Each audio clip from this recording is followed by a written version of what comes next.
Good morning, everyone, and I'm so delighted to be able to be present here with you today, at least virtually. This is an important event, and it's timed to help us consider the plans that we need to put in place to prepare for the reopening of our economy and our society.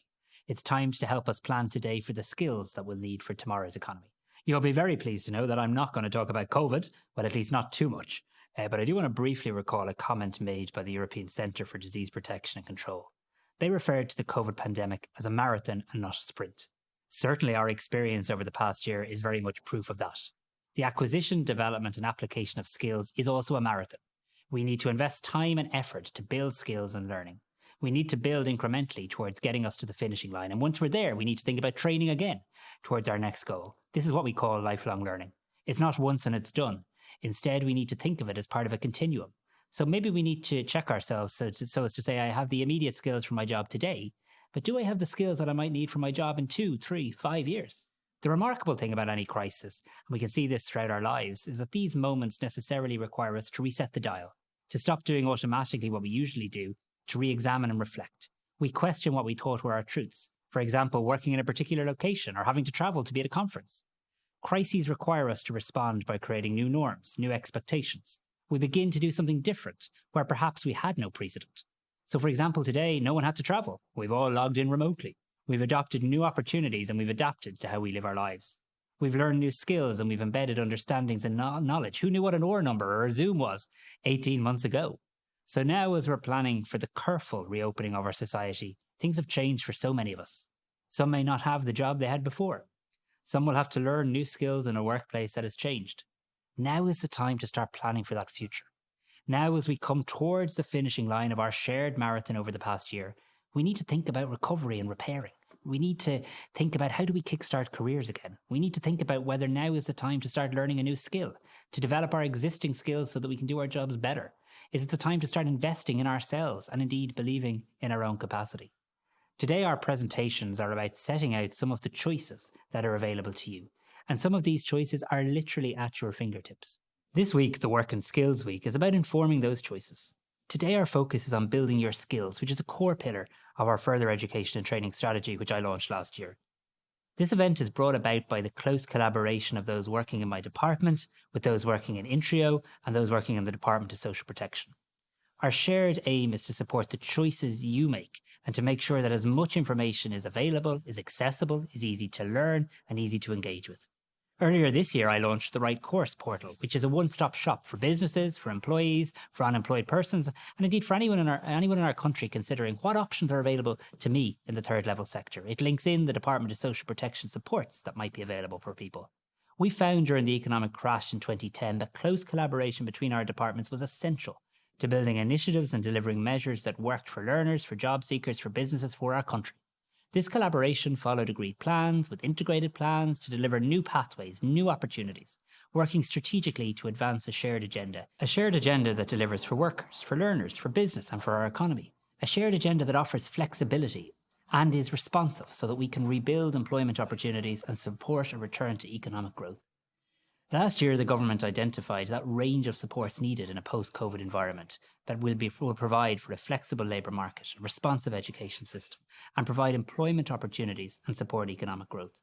Our aim now is to make our businesses resilient, to make our workforce resilient, so that we can build our recovery together. In order to be resilient, our businesses need a diverse and highly trained workforce to compete in a highly competitive and constantly changing global economy. The past year has proven how our world is changing at speed, how our economies and decisions impact on each other, and how we must respond to be sustainable, to address climate change, to adopt new technologies, and to thrive in a low-carbon economy. This will mean upskilling and reskilling our workforce like never before. An example of the initiatives to match skills in the labour force with business needs can be seen with Springboard Plus. The Springboard Plus upskilling initiative in higher education offers free and subsidised courses at certificate, degree and master level, leading to qualifications in areas where there are employment opportunities in our economy. And if you take a Springboard Plus course, you can keep your existing social welfare payment if you continue to fulfil the conditions for that payment. Under the Human Capital initiative of Springboard Plus, incentivised places for graduates are on offer to reskill in areas of skills shortages and emerging technologies like ICT, high-end manufacturing, data analytics, robotics, artificial intelligence via graduate conversion courses. And of course, it's not only about taking on education on a full-time basis. Your employer can help with providing training under a range of supports, such as Skills to Advance, which is aimed at upskilling and reskilling people who are in employment. Skills to Compete, which is an initiative specifically aimed at helping people upskill or reskill who've been displaced from their employment due to the pandemic. And SkillNet Ireland, who will be speaking to you here later today. Education and training matters, and it matters even more so when we're recovering from an economic shock. Why?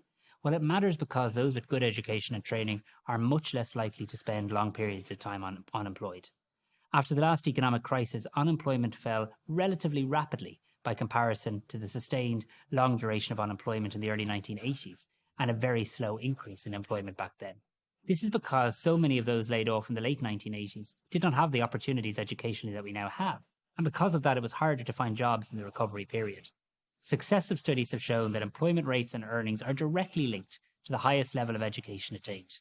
Studies in the 90s showed that workers with a degree earned on average double those who only had primary education. Education raises the productivity of individuals and thus of the wider economy. The higher the level of education, the more likely people are to participate in our labour force, something that has become particularly important for female participation. I want to talk here about equality, diversity and inclusion. One of the battle cries we've often hear repeated is that we leave no one behind. We could also interpret this in an Irish context as Nínearthaí Cúir le Chéile. Standing together in solidarity means it shouldn't only be the most qualified or those who've had an opportunity to get to where they want to or who have the best networks. Everyone needs to have an opportunity to achieve. We can't rebuild our country while leaving people behind. We need to ensure as we rebuild and repair our country, we're making a special effort to build opportunities for younger people, for people from another country who've made here their home, for those who have a disability. And I believe some of these points were made at the Work and Skills event yesterday with employers and businesses, and we can't talk about it enough and we need to act on this. We also need to expand the options for learners. It's not all about colleges and universities. There's huge potential in apprenticeships. There's approximately 20,000 people in apprenticeship training in our country, and their training has continued by using blended approaches to learning during the lockdown. The apprenticeship options are so diverse now, and they include roles in property services, in logistics, in the biopharma sector, in finance and ICT. And I know that Shauna will be taking you through these later today, and I'm sure you'll be interested in hearing more. Last month, I had the pleasure of marking our 3,000th apprentice under the Apprenticeship Incentivisation Scheme, which has been a terrific initiative. Apprenticeships aren't just for construction work. It's certainly not just for men, and they're not just for school leavers. In the past 2 years alone, there has been an increase in the registered number of female apprentices. And next week, we're going to launch a new plan on how to make our system even better. So finally, I want to wish you well with this online conference. By being here today, you've taken the first step of your sprint or your marathon. You decide what you want it to be. By being here today, you've already shown that you have the growth mindset, of which you're going to hear a lot more about later today. Rest assured, there'll be plenty of options available for you to upskill, to reskill, to retrain. There are plenty of opportunities for you to ensure that your skills are fit for the future of work.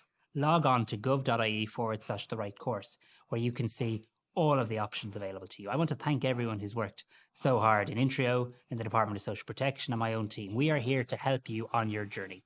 There's so much talk about how we're going to get Ireland back to normal. And if normal is about getting back to all of the things we miss, I'm looking forward to that too. But we need to do better than normal. We need to build back better. We need to make sure that we don't just reopen our economy and reopen our country, but that we repair it and we reimagine it. And I passionately believe that further and higher education has a major role to play in that. There is no one-size-fits-all model. There are many, many, many ways of getting to where you want to get to in life, no matter what stage you're at, what gender you're at, where you live, or what your mum or dad did before you. So please, enjoy today, enjoy the week, learn as much as you can about all of the options that are there to support you. I wish you all the very best. Gurv Míle Maith. Thank you all. Thank you very much, Minister. That was fantastic, enthusiastic, and definitely a rallying cry for us in terms of investing in ourselves. And so, like, I have to say, I love his enthusiasm, and I'm sure you do too, in terms of believing in ourselves and our own capacity. So remember that you can use the chat